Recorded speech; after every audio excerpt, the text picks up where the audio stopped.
Hi, welcome to our channel of IGNOU Audiobooks, Indira Gandhi National Open University, School of Social Sciences, SOSS. Postgraduate Diploma in Disaster Management, PGDDM. MPA 003 Risk Assessment and Vulnerability Analysis. Unit 17 Strategic Developments for Vulnerability Reduction. 17.0 Learning Outcome. After reading this unit, you should be able to times understand causative factors of vulnerability, times analyze various ameliorative strategies, and times look at the vision for the future with appropriate issues involved and recommendations. Of strategies.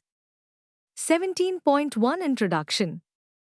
Vulnerability is a measure of exposure to critical stress or hazard combined with the restricted capacity to cope. Vulnerability is a function of powerlessness.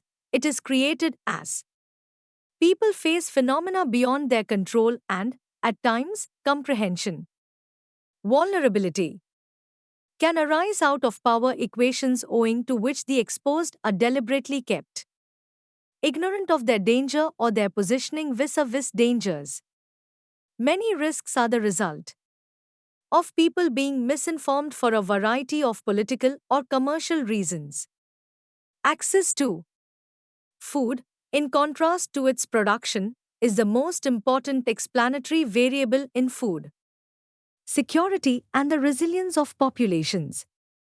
Amartya Sen, 1981, has developed this into a theory of entitlements. He argues that entitlements are rights which individuals can access, and most famines are caused by political actions that determine such entitlements. Thus, he explains how all the major famines of the past century, such as the Bengal famine beginning in 1943 and the famine in China in 1958 to 60, were results of lack of access to food, not absolute scarcity. Drawing upon these insights, the underlying connection between vulnerability of societies and poverty in relation to the paucity access to resources in the context of population pressure in a poor developing underdeveloped society is explained. By this approach, it is social groups and individuals that are vulnerable to changes in their socio-economic and environmental circumstances and thus need to adapt to such changes through self-help measures like occupation diversification or migration through catalytic state action assistance. An alternative geographical perspective hypothesizes that regions and areas can be defined as vulnerable or critical based on the environmental and socio-economic pressures incident. Jean Casperso, et al., 1995. The argument is that identifying criticality brings about opportunities to overcome adversity or stress through the focused application of technology and new institutional devices. The onset of criticality is a manifestation of ill-adapted institutional arrangements, acting without precautions or consideration for the vulnerable. 17. To population growth and vulnerability. The demographic factor is important in many biophysical assessments of vulnerability, for examining the capacity of the physical environment to support populations. One example of this approach is a study by the Food and Agriculture Organization of the United Nations on the food production potential and population carrying capacity of lands in the developing world, FAO, 1984, Higgins, et al., 1983. This study, on the basis of climate and soil constraints, estimates the agricultural production potential of lands that determines the calories available for consumption to people and the cost at which they are available. This process identifies certain regions and countries as critical zones in which the current demand for food already exceeds the agricultural production potential, that is, the carrying capacity. The number of critical zones in the FAO study increased dramatically when population growth was included in the estimates of carrying capacity for the year 2000. The analytical framework of understanding vulnerability is biophysical determination of vulnerability to food shortage, Hexeter and Liverman, 1986. Today we find ourselves in a demographically divided world where national projections of population growth vary widely from that any other time in history.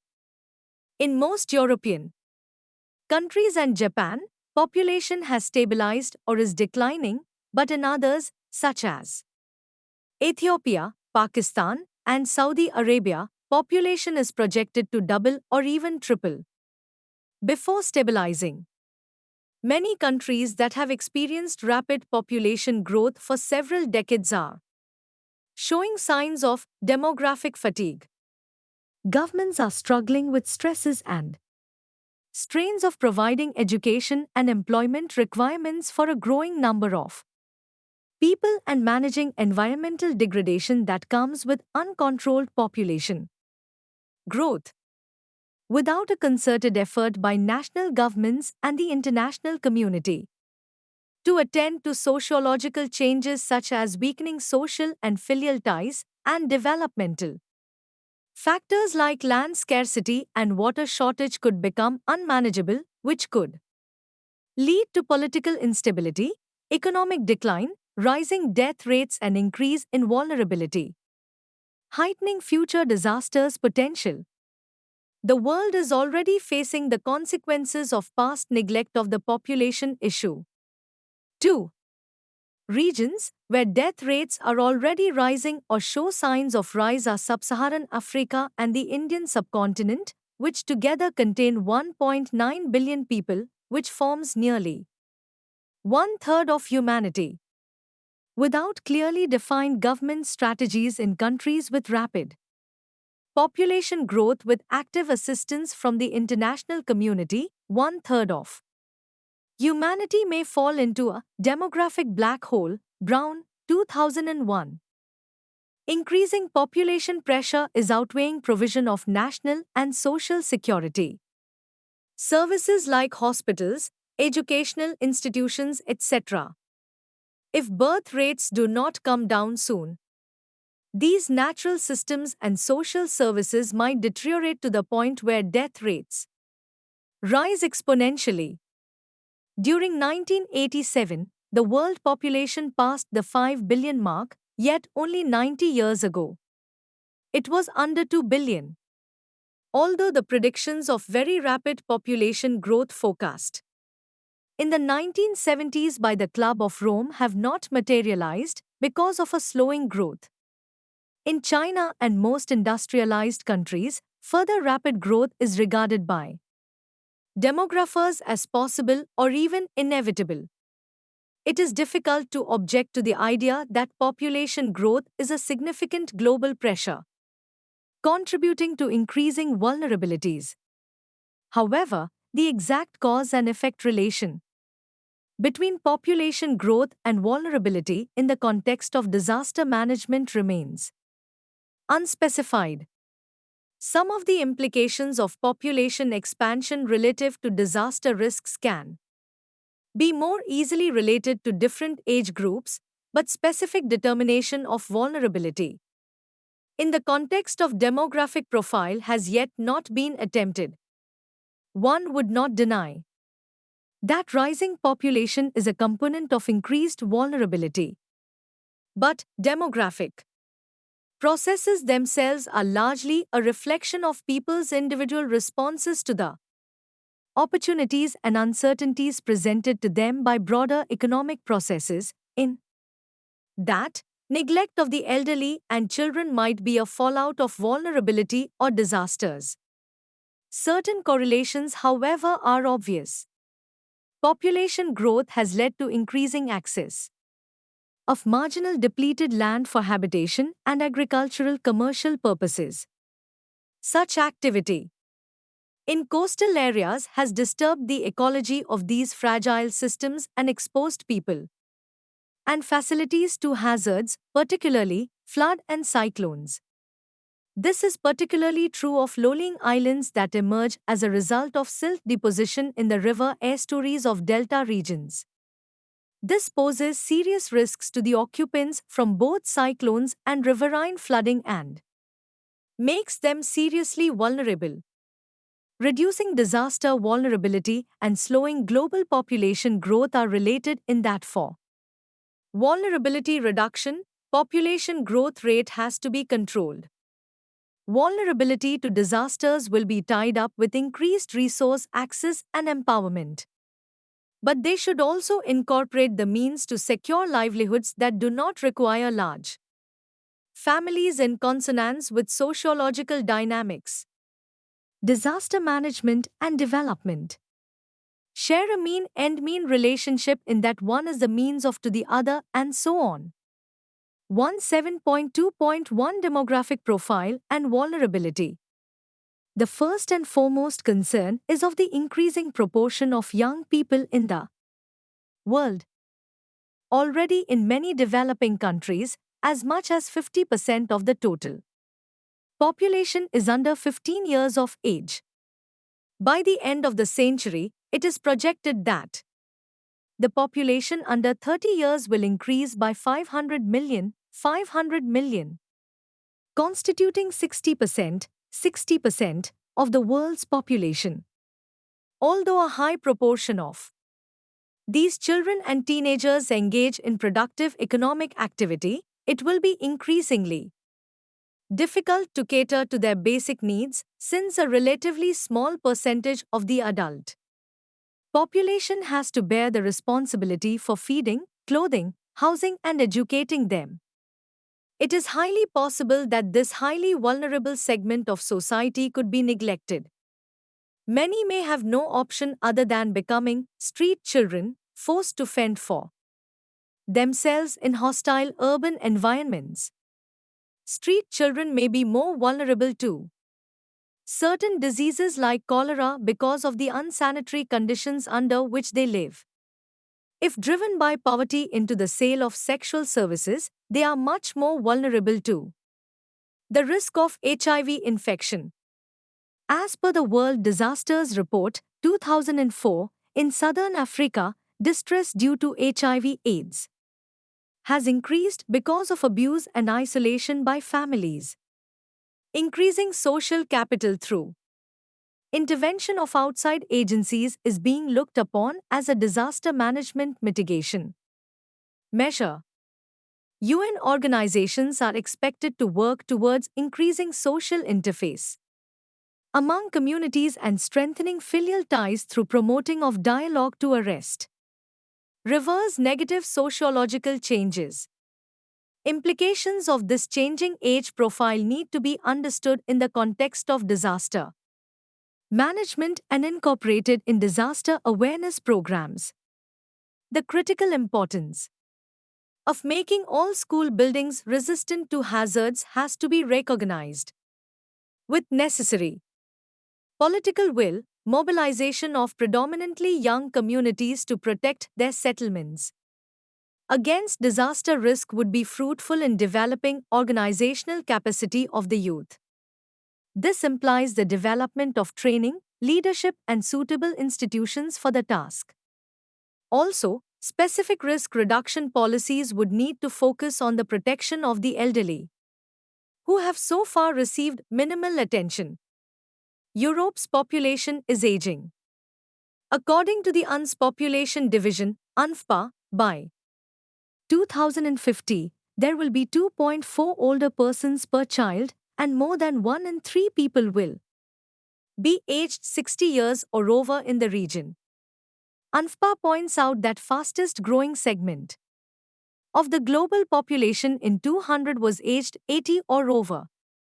This has increased people's vulnerability to heat waves.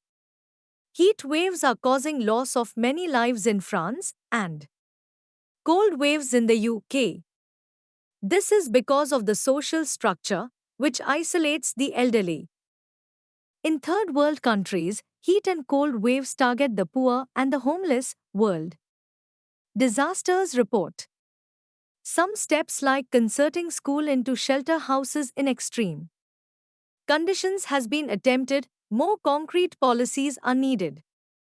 If the quality of population is good, developmental process can be regulated properly.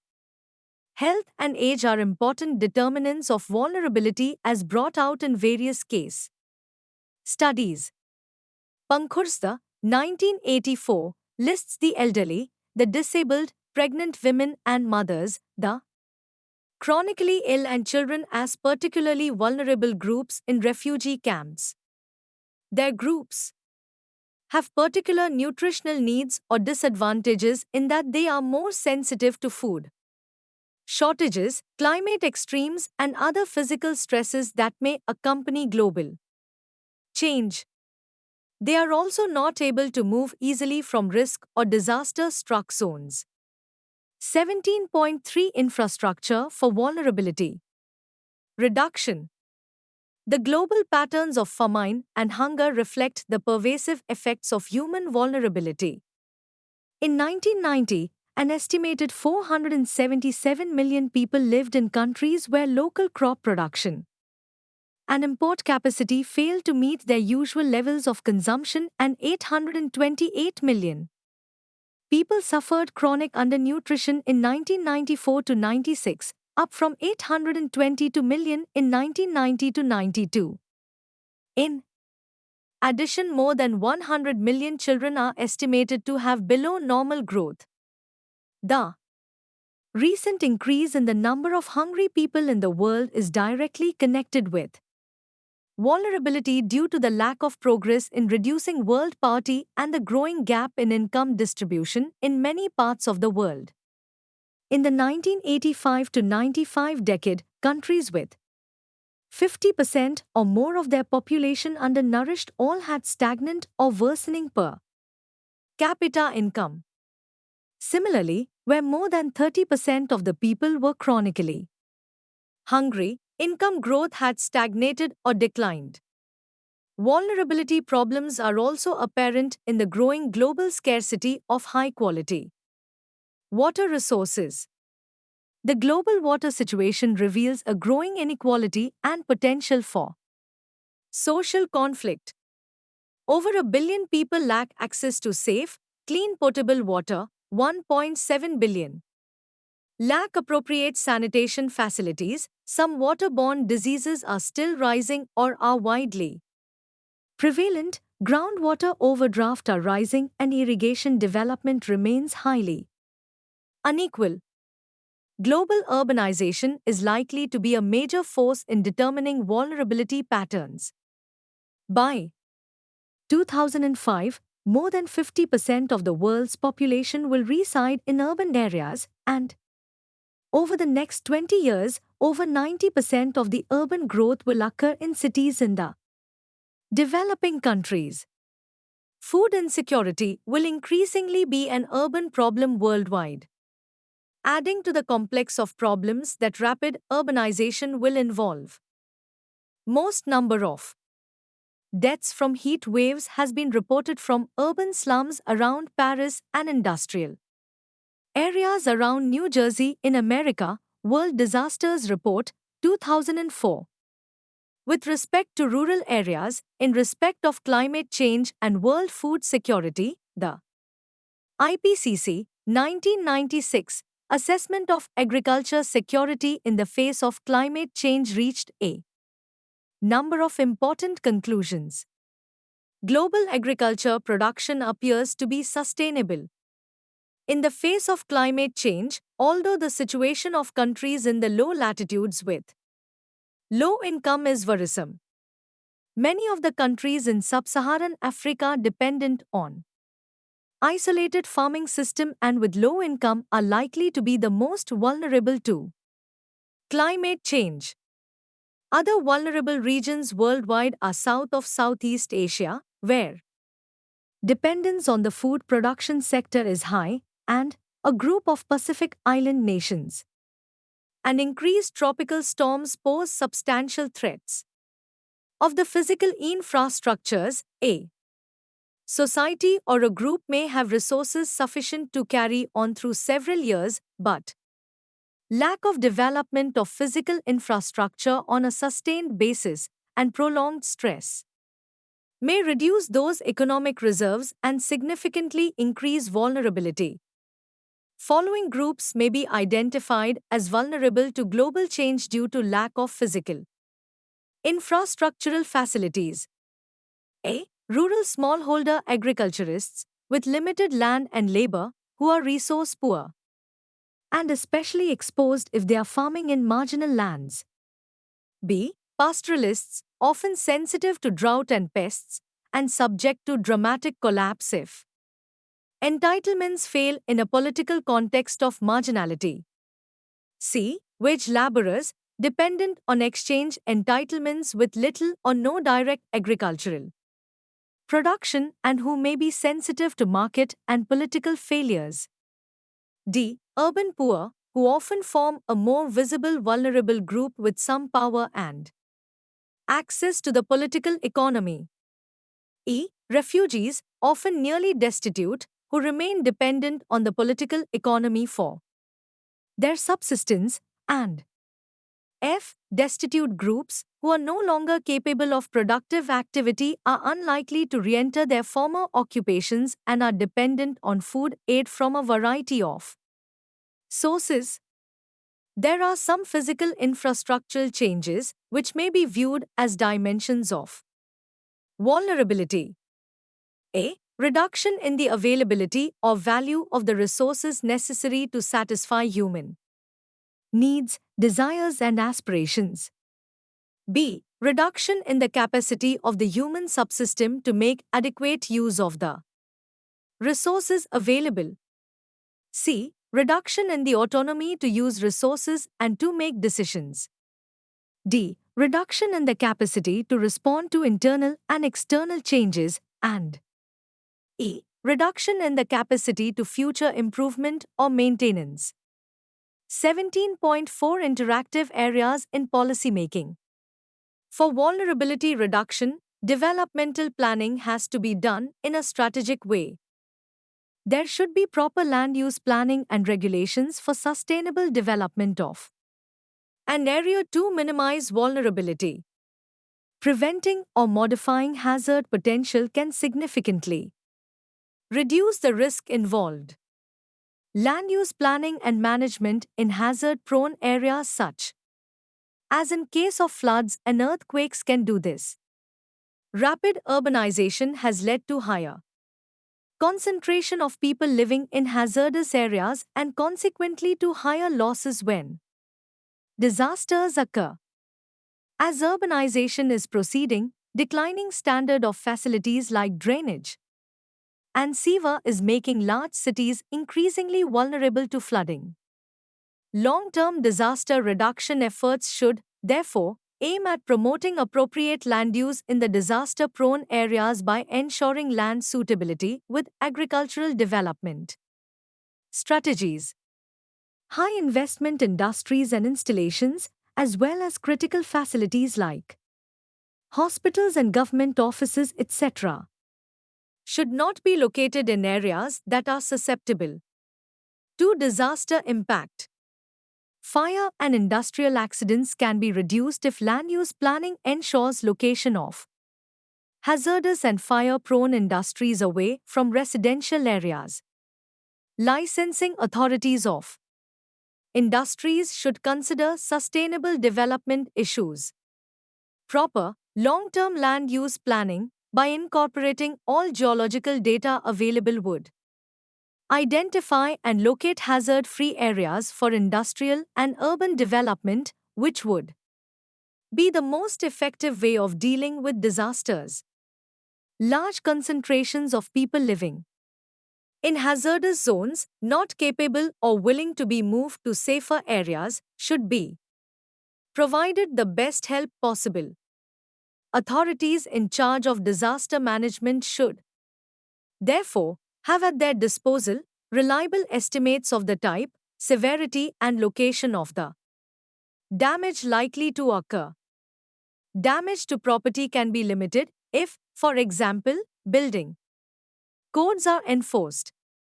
Introduction of legal enforcement of property insurance against damages inflicted by disaster events may be considered as one of the most efficient ways to ensure that building codes are based on actual geological parameters.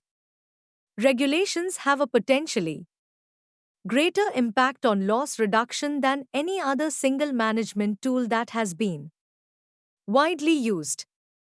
Infrastructure development that conforms to regulations is less prone to damage. Regulation is largely a local government responsibility. Effective enforcement often requires more trained personnel and financial resources than many governments can provide. Regulations cannot provide full protection when they have a limited impact on existing buildings and infrastructure prone to hazards. The minimum regulations vary depending upon the risk studies and mapping that have been done in the community. 17.5 Hazard resistant designs and construction. In urban areas, safe construction is the most important issue. Safe construction begins by choosing a safe site. A lot of protection can be gained by careful location. For some hazards, like flood or land instability, site selection is the most important protection measure. For other hazards, like earthquakes and cyclones, site selection is less critical than engineering or how well it is built. The location can still be important in determining how strongly the hazard is experienced and the potential for follow-up on hazards causing damage. The degree of choice that people have in siting structures is highly variable in that some may have little or no choice and others may have a large area from which to choose a site. The hazard considerations of a site are outlined so that their hazard potential is known. Site selection can be considered on a number of scales such as the community scale, where perhaps there is a building improvement program, relocating a community within a geographical area, and at individual scale, when choosing a site for a building within a locality. In locating a new town, village or housing estate, the hazard aspect is only one of the factors that are taken into account to ensure a successful settlement. It should, therefore, be considered at an early stage of site selection. The penalties of site selection on ground with possible hazard problems should be balanced against the advantages of location. When a large site is needed, it is possible that some areas within the land chosen will be safer than others. Therefore, sensitivity to the use of land within the settlement will be important. Perspective and knowledge of disaster management among engineers, architects, and technical personnel is essential. Training of craftsmen and property developers in disaster resistant construction techniques and practices is also significant to secure disaster-proof settlements that are in keeping with norms prescribed in rules and regulations. Many of the public buildings are also vulnerable to damage from disasters. They should be a priority consideration in mitigation plans. As part of mitigation strategy, both structural and material standards have to be complied with to ensure that these structures and installations are sufficiently protected from disaster impact of differing magnitudes. Apart from adopting the building codes, conceptual design should into account factors such as the location of the building, zoning and building code requirements, functional relations between sections, geometry, shape or composition of the building, structural system, impact of disaster on occupants, types of beneficiaries or users, and nature of occupancy by beneficiaries and users, that is, residential or non-residential, to estimate economic losses or possible loss of life. There is need for manpower planning for making provision of adequate number of earthquake engineers in the country. The negative fallout of unplanned growth of infrastructure in the context of disaster management has been lack of preparedness in terms of expertise and sufficient manpower for earthquake disaster mitigation.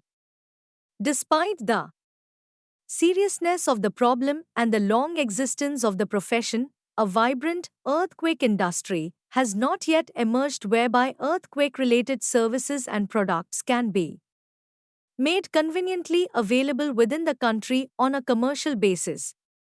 India is at the threshold of a major boom in the construction activity. In the next 25 years, major construction opportunities in the world are projected to arise in India and China. This provides a tremendous opportunity for growth in the earthquake engineering industry. Murthy, Rai, Sinha and Jain, 1999.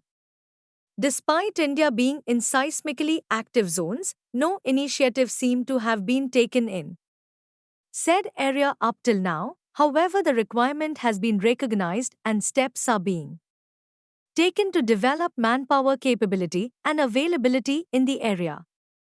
Different aspects of the profession include teaching, research development and publication of Indian seismic codes for earthquake-resistant construction, installation and operation of strong motion instruments, and seismological observatory, and successful design and construction of many civil engineering projects of national importance in high seismic areas.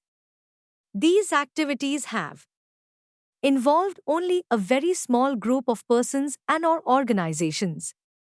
Professional interaction across these groups and across allied interest groups organizations has not grown. The main impediments to the growth of earthquake engineering industry have been lack of adequate, highly trained manpower, lack of necessary facilities for dissemination of knowledge and inadequate legal framework. Furthermore, there is a prevailing attitude that earthquake engineering can be confined to a few experts who can be called upon to address earthquake-related problems and issues. The building bylaws and development control rules in India do not have any structural requirements and therefore seismic requirements also do not find a place in specification of requirements. Moreover, seismic specifications cannot be left to the discretion of the owner, who is often not conversant with these requirements. It is heartening to note that the proposed development control rules for the hill districts of West Bengal have explicit provisions for seismic requirements. The example needs to be emulated in other seismically vulnerable regions of the country. The severe shortage of earthquake engineering professionals in certain specializations such as engineering, seismology, and geotechnical earthquake engineering can be overcome through suitable government intervention by facilitating opportunities for training of working professionals in an appropriate international environment. The Himalayan region of India has experienced large earthquakes at frequent intervals. In fact, this region has seen some of the largest earthquakes ever recorded in the world. The recent earthquakes in the peninsula and southern India have also shown that damaging earthquakes can occur in most parts of the country. This has thrown new challenges and unique opportunities for the earthquake engineering community. The extent of damage that is possible in the absence of such an approach can be gauged from the following map. UNDP 2005 shows the earthquake zones in India.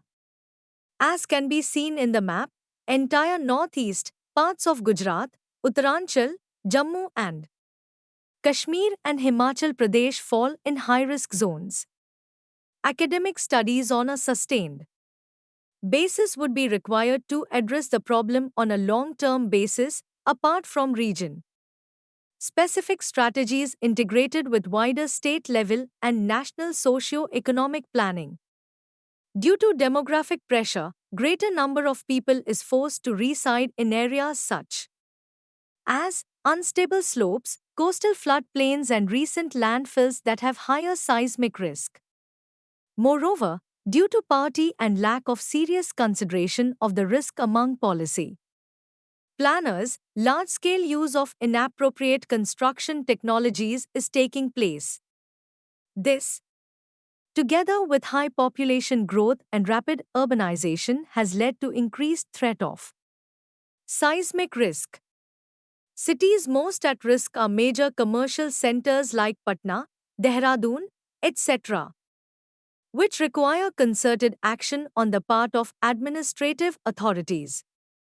Unattended disaster risk in these cities could spell economic ruin for the country, not to speak of the damage possible to human life. According to K. R. Datte, 2005, Alternative Energy Sources and Structural Engineering using traditional bamboo, wood composites and innovative joining techniques can give a major fillip to rural infrastructure development in India. 17.6 System Management. Poverty, use of resources, and the distribution of wealth and income within a population are institutionally determined. It is formal political institutions that devise and implement the legal enforcement of property rights, for example, and all economic structures can be conceptualized as dependent on the institutional structure. Analysis of political economy is, therefore, an essential component of any assessment and thus formulating strategies for the reduction of vulnerability has to take the political economy approach through state initiative. Assessment of vulnerability, then, must rely on the examination of the structures of institutions and of constraints on their evolution and on the constraints they exert on individuals. The cultural context and the social differentiation of entitlements are not constrained in our analysis to those institutions of the state but extend more widely to include both formal political structures and the more diffuse rules of the game and social and cultural norms. How vulnerable people are depends on their age, gender, and health status and how society treats its members or different groups. Vulnerability also depends upon the quality and siting of buildings and land uses, public and social infrastructures and services, and ways of life and political authority. These are critical features of the exposure, safety, and resilience of people in the face of dangers. A major concern in the modern and modernizing world is how social change and patterns of development can affect vulnerability more or less drastically. Vulnerability, some of the basic forms in which it arises are I. Exposure to dangerous agents and environments. 2. Weaknesses as predisposition of persons, buildings, communities, or activities to greater harm. 3. Lack of protection against dangerous agents and for weaker persons and sections of the society and items. 4. Disadvantageous position in terms of lack of the resources and attribute to effect risks or respond to danger. Lack of resilience reflected in limited or no capability to avoid, withstand or offset and recover from disaster. And 6. Powerlessness, that is, inability to influence safety conditions or to acquire means of protection and relief. Irrigation reservoirs may buffer agriculture and related sectors against moderate precipitation deficit but may actually increase the catastrophic potential of major droughts in areas outside its coverage. There is considerable debate about the role that improved seeds and Fertilizers may play in reducing the vulnerability of producer countries to climatic variability and other changes. It is argued that traditional varieties of pulses and all seeds, etc., have been lost because of excessive emphasis on wheat in the Green Revolution. Others believe that the Green Revolution has reduced ecological and social vulnerability to environmental change. It is undeniable, however, that even though we talk about privatization, there is no real investment in agriculture, especially in these rain-fed areas that are outside the much hyped Green Revolution areas. Indigenous agricultural technologies and low input or sustainable agriculture are seen by scholars such as Wilkin, 1987, as appropriate buffers against global change, reducing biophysical vulnerability through soil and moisture conservation practices and economic dependency on purchased inputs. Dependence on certain types of energy, for example, imported oil, can create vulnerability in periods of economic and political instability. According to Datte, 2005, the target should be 5 tons of coal equivalent energy supply per family per year. We currently make available only 0.5-1 ton. However, there is capacity to provide this level of energy with 50% from solar and other 50% from materials such as bamboo, small timber, chemical intermediates from plants such as non-edible oils, phenols, starch, ethanol, etc. Majority of the lands owned by the rural poor are categorized wastelands where yields are about 0.5 to 1 ton of grain per hectare. Forests and pastures have been highly degraded, and the topsoil has been eroded or deprived of nutrients. Usually one crop per year, with poor yield, is cultivated in these areas due to inadequate irrigation facilities. On the whole, the present natural resource endowment in this region appears quite bleak. System management can be improved by setting up service enterprises for energy generation and distribution, a joint sector leasing and financing company with participation of the state, renewable energy development agencies, private enterprises, professionals, user groups, and cooperatives of artisans is considered an attractive prospect. This will help to separate ownership and service functions. A two-pronged strategy is recommended, where basic services are provided at affordable prices by availing of existing generation of distribution facilities and concession for development of renewable energy sources. It is argued that changes are needed in land and water use and allocation policy. A biomass strategy must be implemented to raise the biomass production by use of funds currently available for wasteland development with a condition to create and sustain biomass pools.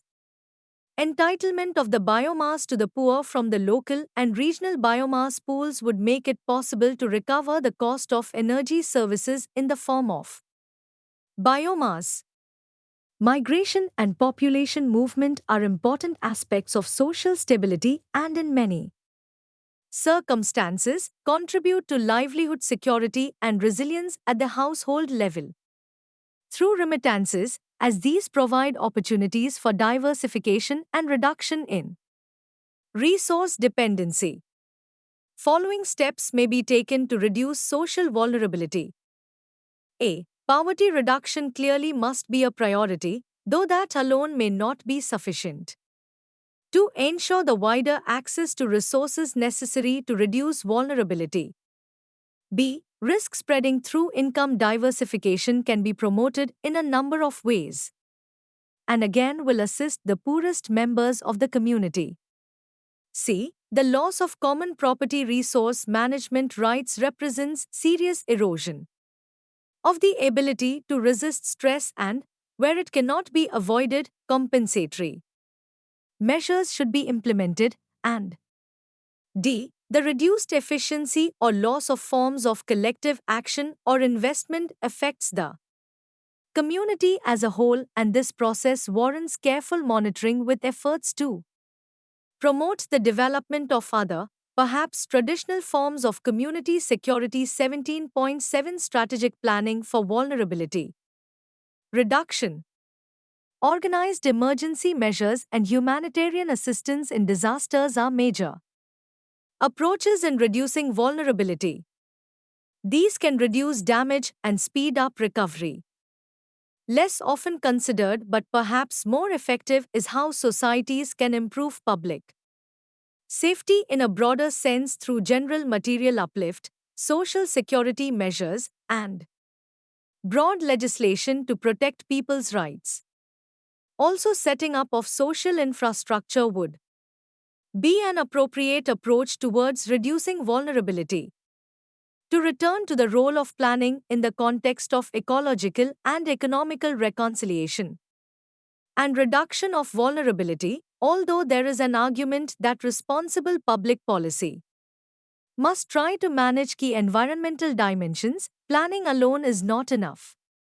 Furthermore, it cannot be done in a social vacuum, neither rational environmental policy nor planned economic growth necessarily guarantees fundamental human rights such as livelihood, security, freedom, dignity, or opportunity, nor do they enhance human welfare, particularly for marginal or exploited groups.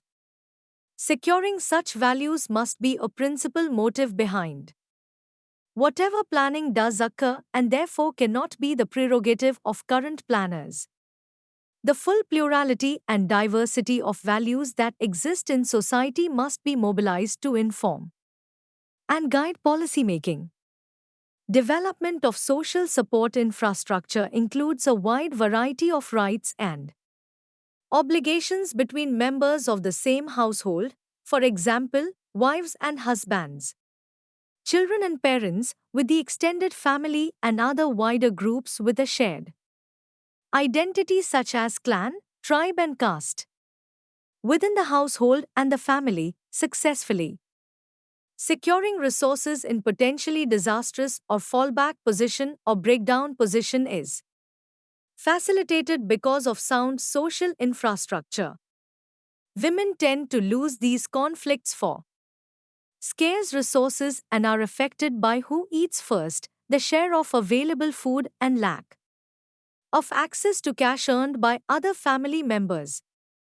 The range of resources controlled by women and employment opportunities open to them tends to be more limited. The disintegration of the family and abandonment of women, children, and old people is the support as well based mainly on non-economic relations. These offer a minimum subsistence and a margin of security and constitute a subsistence ethic based on the norm of reciprocity. Planning in agriculture, health, education, agriculture, and industry is important for building long-term resilience. 17.8 Social infrastructure for vulnerability reduction. Following may be the social infrastructures to reduce the vulnerability of a particular society. A. View of society and social goals. B.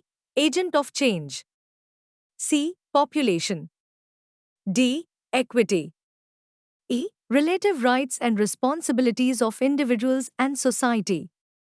F. Political organizations and authority. G. Institutions. H. Awareness and education programs. I. Primary health centers and hospitals. J. Maternity relief system. K. Lifestyle. L. Security of livelihood. The central insight brought by social scientists to the study of vulnerability is that the state of vulnerability is social differentiated. Vulnerability to environmental change is not the same for different populations living under different environmental conditions or are differently socially positioned. Moreover, vulnerabilities build up over time, therefore, affirmative action by the state in support of minority groups is essential to reduce vulnerability in the long run. Social vulnerability is a negative state endured by groups or individuals. In the broadest sense, vulnerability occurs because livelihoods and social systems are exposed to stress and are unable to cope with it effectively.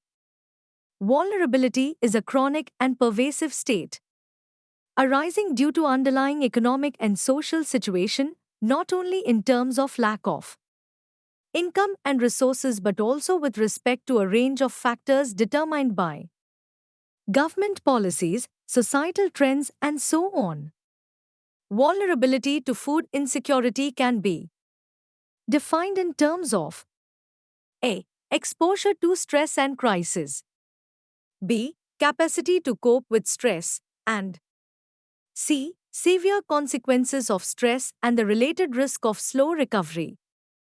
Within the household and family, successfully securing resources in potentially disastrous times depends upon the implicit bargaining strength of its members and of their fallback portion or breakdowns position, as Sain terms it, and referred earlier in the unit, if cooperation in this bargaining process should fail. Women tend to lose their conflicts for secure resources and are affected by who eats first, the share of available food and lack of access to cash earned by other family members, for example, cash from casual mail labor. The range of resources controlled by women and employment opportunities open to them tends to be more limited. The disintegration of the family and abandonment of women, children, and old people is the expression of the breakdown of such obligations. Cardona and Sarmiento, 1990, have examined the issue of the vulnerability of communities to disasters with a specific focus on their health status. They suggest considering the following 10 variables: A.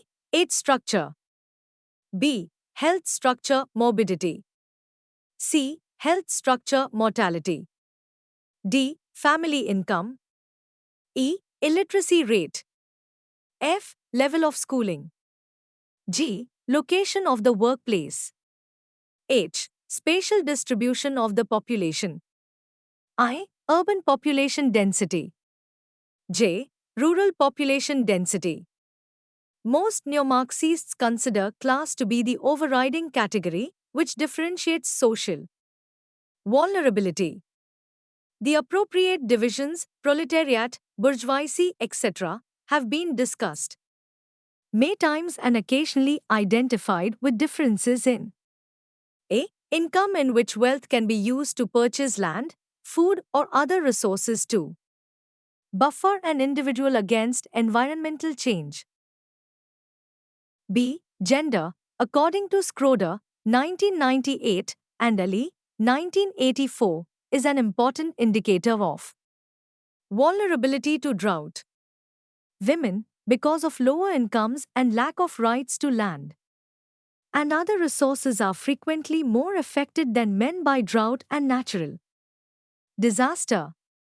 Darkelman and Davidson, 1989, also describe how changes in water soils and forest resources are likely to affect women more than men in the Third World, because women often have traditional responsibilities for fuel and water collection and for farming. C. Race and ethnicity can be important factors in determining vulnerability to global change. Researchers associated with cultural survival have shown many times how the loss of land, power, and other rights by indigenous groups in regions such as Brazil, Central America, Australia, and United States has increased their vulnerability to deforestation and other environmental changes. 17.8.1 Importance of education sector. Educational institutions potentially have three areas where they can make a contribution related to disaster reduction. A. Knowledge generation. Many educational institutions have conducted research in traditional sciences and social sciences, which have formed the basis for public policy and business ventures.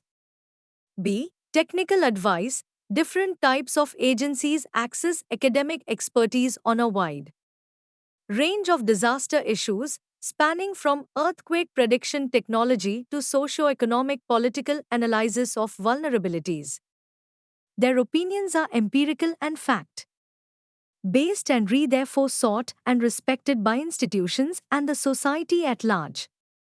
C. Knowledge transfer, education and training coursework in disaster-related subjects shape the careers and minds of professional decision makers in a wide range of fields, from biology, engineering and medicine to economic, public administration, and politics. In India, Indira Gandhi National Open University, Roorkee University, Anna University, Jamia Millia Islamia and the National Institute for Disaster Management are some prominent institutes currently offering courses related to disaster management. 17.8 To the role of non-government organizations. Emerging trends in managing natural disaster have highlighted the role of non-governmental organizations, NGOs, as one of the most efficient communication links between the disaster management agencies and the affected communities. Many different types of NGOs are already working at advocacy as well as grassroots levels. In typical disaster situations, they have shown potential to help in preparedness, relief and rescue, rehabilitation, and reconstruction, and also in monitoring and feedback, pre-disaster awareness and information campaign, training of local volunteers, advocacy and planning. During disaster, immediate rescue and first aid, supply, water, medicines and other immediate materials, ensuring sanitation and hygiene, damage assessment, post-disaster technical and materials aid in recons, assistance in seeking financial aid. In the recent past, the NGO sector has played a major role in strengthening the community to face the disasters. The trend is based on a long-term experience of the need of maximum self-reliance at the lowest level. Synergetic partnership between the government and the NGO sector is recommended for better disaster management, particularly response and also policy inputs for long-term disaster mitigation. Service-oriented NGOs provide assistance in areas of health, planning, education, etc. Charity-oriented organizations aid in humanitarian disaster response activities such as distribution of relief supplies, which supplements government effort and probably send aid before the government machinery swings into action. Empowerment-oriented organizations give voice to people's concerns, hence articulate real issues at the grassroots level. Participation-oriented organizations articulate and implement community-based projects. Certain NGOs operate at local levels, others at state, national and international levels. They also perform vital monitoring and evaluation functions in relation to government programs. IGNOU, 2003. 17.8.3 The role of community. It has been revealed that the community as an institution in itself is emerging as the most powerful force in the entire process of disaster management. In the event of actual disasters, the community mobilizes skills and efforts in response and mitigation activities. Communities have also shown awareness regarding response and mitigation strategies both in terms of engineering and social networking for mutual help. Awareness and training of the community is particularly useful in hazard prone areas. It is quite heartening to note the laudable effort made in certain areas where communities have formed their own organizations which take right initiatives in such situations. 1. Such community based organization is the Village Task Force formed in villages of Andhra Pradesh by the Church Auxiliary for Social Action, CASA. The Village Task Force has been trained in emergency evacuation and relief within the village. The people elect it themselves, and during disasters it serves as the model body at village level, which has to mobilize resources for the community and disseminates necessary information passed on by outside agencies. While the community as an effective institution is yet to take shape in this country mainly due to low literacy levels and widespread poverty and lack of programs to generate awareness among people regarding disaster risks, considerable effort is being made to further and strengthen community-based organized at grassroots levels. Information dissemination. For the two aforesaid to be effective, information dissemination would be crucial. Human resource development, HRD, would be important for the country if future manpower policies were to be effective. In the usual mitigation programs, the most cost-effective methods are public awareness education drivers. This is because they target the population and share with them the responsibility for preparedness. Such campaigns are also cheap and immediately effective. In some cases, it is crucial to approach this method innovatively. In some areas, information becomes difficult to disseminate. In this case, different media and formats should be tested and the most effective used. If we are to make an effective education system, we should first consider a proper program. There are several approaches towards disaster awareness education programs, but the ideal program would be to start by resolving the following kinds of information the public needs.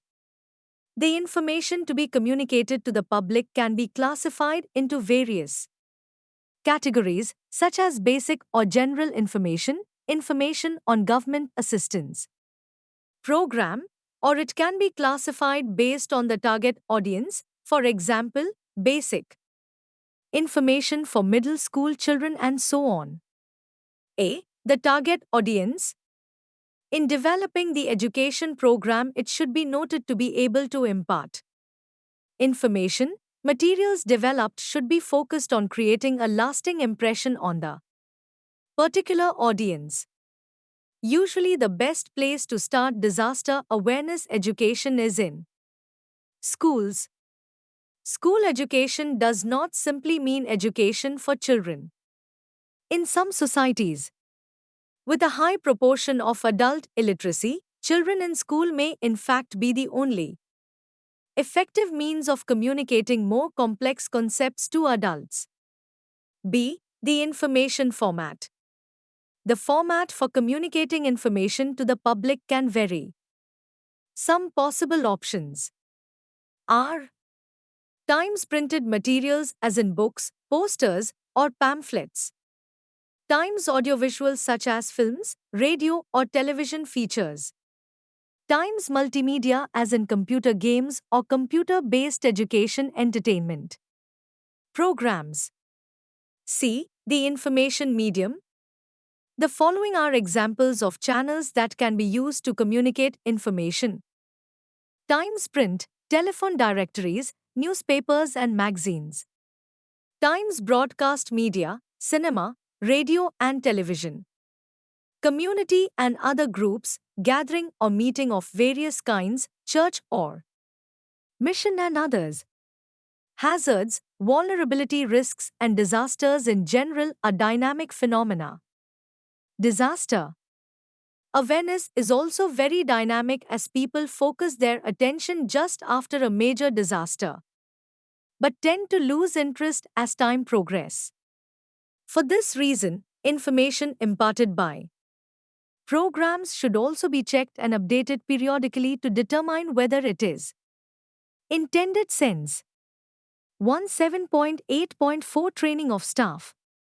The Disaster Management Action Plan extends to influence the present institutional assignments to the capacity of each of the components within the institutional assignments. This is proposed to be done through capacity building of the linked departments on the one land and providing an organizational structure such as Emergency Operations Center EOC, on the other hand, at the local government level and at the local government level and at the district level. The efficiency of such an exercise will largely depend on the type of preparedness measures coupled with the necessary training inputs undertaken. One of the most critical components of the mitigation strategy is the training to be imparted to the officials and staff of the various departments involved at the state and the district level. Village volunteer groups are the first responders when a disaster strikes. Their training is also being considered as a necessary input in disaster mitigation strategy. 17.8.5 Population control. There is an explosion in world population. The time period for an addition of 1 billion to the population of the world is alarmingly shrinking. It is estimated that by 2025, there will be about 8 billion people in the world. A large part of this increase is expected to be in developing regions and concentrated in urban areas. The population size of India is increasing at a high exponential rate of 2.0 to 1.9% per annum. A second urban India has been added in a period of just 2 decades. These trends put immense development pressures on those lands that were till now left unoccupied due to being in high-risk zones. Economic pressures drive the surging populace to establish themselves on such fragile and risky locations, thereby rendering them vulnerable to disasters. In order to reduce disasters, it is imperative to control population growth. 17.8.6 Emphasis on research. With an increase in the perception towards spreading a culture of prevention in the disaster management scenarios, considerable emphasis is now being placed on research and development activities, in addition to capacity building of all personnel concerned with disaster management. In India, a number of research institutions are conducting active research in the field of disaster management. Valuable inputs in technical, social, economic, as well as management areas of the field are being considered. Different ministries, depending on the type and level of research, are coordinating research activities. The universities play an important role too in this sector, in that besides running programs on disaster management and also serve as think tanks for the government, institutes spread geographically across the country have developed specialization in terms of particular regions where most of their research is concentrated and also in terms of particular disasters.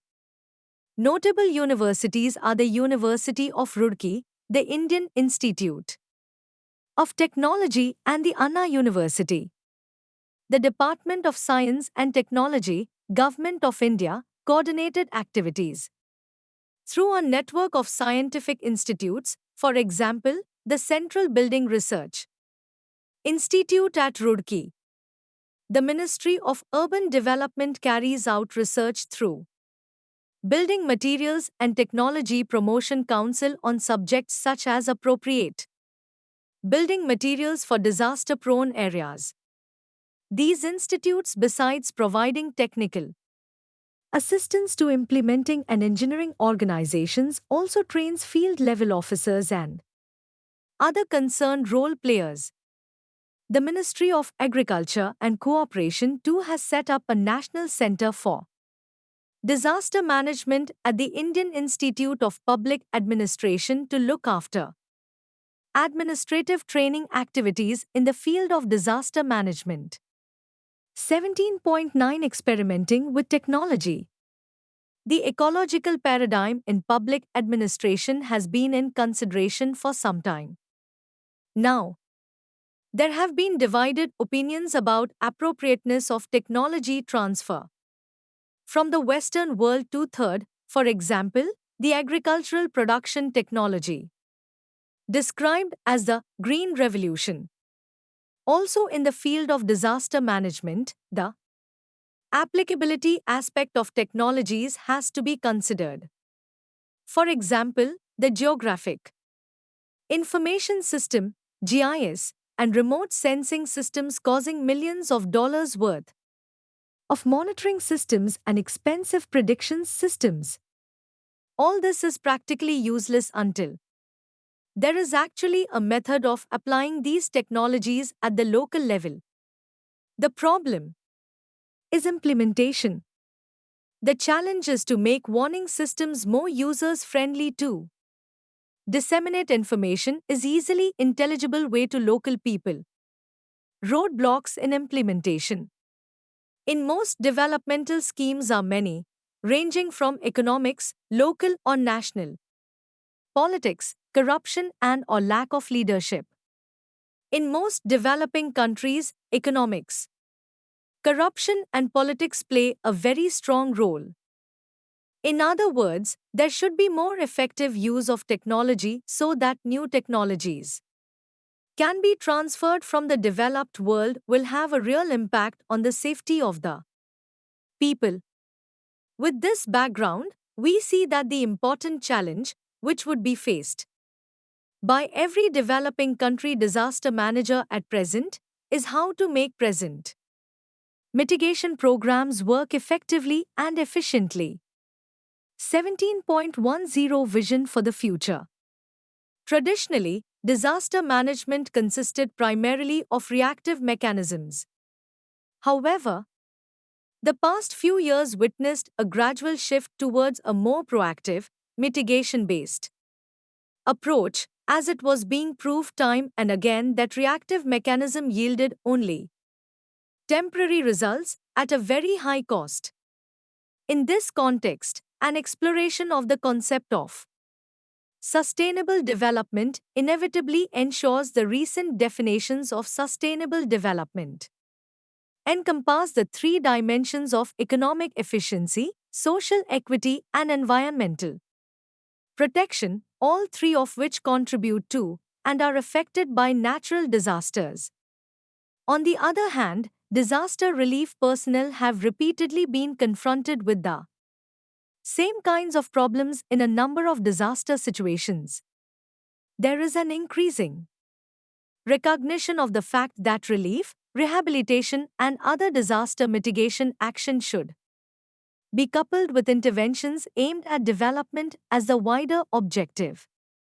Only by overcoming poverty, developing infrastructure, inculcating awareness, and spreading literacy can reduce vulnerability.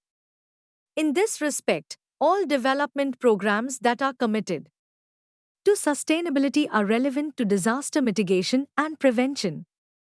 Disaster management is a multidisciplinary arena of theory and practice involving a wide range of agencies engaged in mitigation, prevention, and preparedness involving evacuation, search and rescue, relief, reconstruction, and rehabilitation.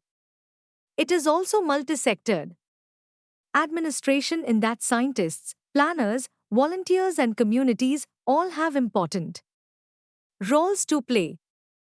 These roles and activities span the pre-disaster, during, and post-disaster phases. Since their activities are complementary as well as supplementary to each other's, there is a critical need for coordination in their actions. One of the many lessons learnt by victims of various natural disasters is that the aftermath of the disaster can be even worse than the disaster event itself. Thus, there is a need to acknowledge the necessity of preparedness towards disaster reduction. However, people are often surprised by the concept of reduction of disaster risk. It is often asked whether a natural disaster, such as an earthquake or a cyclone, can be reduced or prevented. Unfortunately, due to rapid population growth and development of human settlements in disaster-prone areas, more and more people and capital assets are becoming vulnerable to natural hazards. The number of disasters was 3 times higher worldwide in the past 10 years than that in the 1960s. Economic losses were 8 times higher, exceeding $60 billion a year. For the period 1994 to 2003, total damage in millions of $2003 prices works out to 691,426 millions of as reported in the World Disasters Report 2004. Disasters in the developed world, high human development HHD, led to more damages than disasters in low human development LHD countries, amounting to losses worth $318 million worth of damage per year, over 11 times higher than the $28 million recorded per disaster in LHD countries. World Disasters Report 2004. Natural occurrences such as floods, earthquakes, cyclones, etc. simply cannot be stopped from taking place. They are a part of the environment I live in. What can be done, however, is to take preventive measures at various levels of society in order to make the impact of such natural hazards as harmless as possible for people and people's properties. The impact of a natural hazard can be reduced, its worst effects can be prevented. Therefore, in order to reduce the vulnerability, various infrastructures, that is, demographic, social, physical, etc., have to be utilized properly so that maximum benefit can be extracted from them and vulnerability can be minimized. 17.11 Conclusion. Mitigation refers to efforts for reducing the actual or probable effects of a disaster on people, structures, economic and social systems, and the environment. Mitigation seeks to reduce risk, that is, vulnerability to damages or losses. Mitigation focuses on the hazard that causes the disaster and attempts to minimize the adverse impacts of the hazard on regions and communities. The reason of focusing on mitigation disaster impacts include rising economic and social costs of disasters, existence of technical know-how to reduce disaster impacts and costs, and the fact that mitigation is an integral part of sustainable development. Several basic principles, based on past experience, can guide mitigation efforts. Pre-disaster mitigation helps ensure faster recovery of a community from the economic and other impacts of disasters. Times hazard reduction measures should take into account the various hazards faced by the community, including technological hazard. Times potential mitigation measures should be evaluated for cost-benefit and should be consistent with the desires and priorities of the affected community, both those who will pay and those who will benefit. Times mitigation measures should protect natural and cultural resources of the community, and times an effective mitigation program is based on partnerships involving the government, the private sector, and the community. Thank you for watching. We will see you in the next video with the next chapter.